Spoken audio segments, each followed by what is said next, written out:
రోజుకు 3 లక్షల రెమ్యూనరేషన్, మంచంపై నోట్ల కట్టలు పరుచుకొని పడుకునేది. చివరకు అనాథలా చనిపోయింది. కొంతమంది సినీ హీరోయిన్స్ జీవితం చాలా విభిన్నంగా ఉంటుంది. కాస్ట్లీ కారులు, బ్రాండెడ్ బట్టలు, కోట్ల ఖరీదు చేసే ఇల్లు, ఖరీదైన వాచ్లు వాడుతుంటారు. అలాగే కొంతమంది హీరోయిన్స్ కోట్లల్లో రెమ్యూనరేషన్ అందుకుంటూ ఉంటారు. హీరోలకు సమానంగా రెమ్యూనరేషన్ అందుకునే హీరోయిన్స్ చాలామంది ఉన్నారు. సామాన్యులతో పోల్చుకుంటే సెలబ్రిటీల లైఫ్ స్టైల్ చాలా డిఫరెంట్గా ఉంటుంది. లగ్జరీ లైఫ్ను లీడ్ చేస్తూ ప్రతీది కాస్ట్లీగా ఉండేలాగా చూసుకుంటారు. చాలా తక్కువ మంది సెలబ్రిటీలు మాత్రమే సింపుల్గా జీవించడానికి ఇష్టపడుతుంటారు.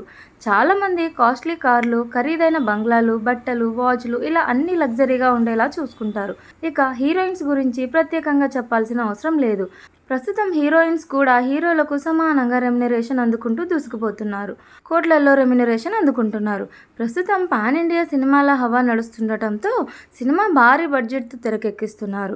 దాంతో హీరోయిన్స్కి కూడా భారీగా రెమ్యునరేషన్ ఇస్తున్నారు నిర్మాతలు. ఇప్పుడు మనం మాట్లాడుకునే హీరోయిన్ మాత్రం చాలా స్పెషల్.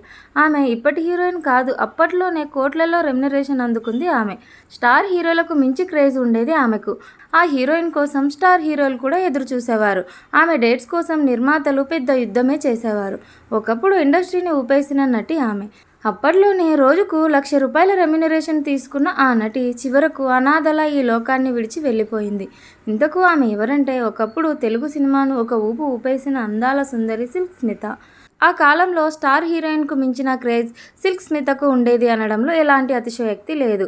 సిల్క్ స్మిత తర్వాత ఎంతోమంది డాన్సర్లు వచ్చారు. అయినా ఎవ్వరు కూడా సిల్క్ స్మిత బ్రాండ్ ఇమేజ్ను టచ్ చేయలేకపోయారు. ఇదంతా కూడా సిల్క్ స్మిత గురించి అందరికీ తెలిసిందే. గతంలో డిస్కో శాంతి ఓ ఇంటర్వ్యూలో సిల్క్ స్మిత గురించి పలు సంచలన విషయాలు చెప్పింది. సిల్క్ స్మిత చాలా కలుగొలుపుగా ఉంటుంది. ఆమెను నేను అక్క అని పిలిచేదాన్ని. సిల్క్ స్మిత ఏ విషయాలు నా దగ్గర దాచేది కాదు. అప్పట్లో స్మిత లక్షల్లో పారితోషికం తీసుకునేది. రోజుకు 1,00,000 నుంచి 3 లక్షలు ఆమె రెమ్యునరేషన్గా తీసుకునేది. అంతేకాదు, ఆమె ఓ అద్దె ఇంట్లో ఉండేది.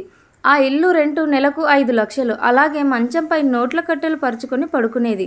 దీని గురించి అడిగినప్పుడు, అవకాశాల కోసం తిరిగినప్పుడు ఎవరూ నన్ను పట్టించుకోలేదు. ఇప్పుడు నేనే ఆ డబ్బులపై పడుకుంటున్నాను అని చెప్పేది అని డిస్కో శాంతి చెప్పుకొచ్చారు.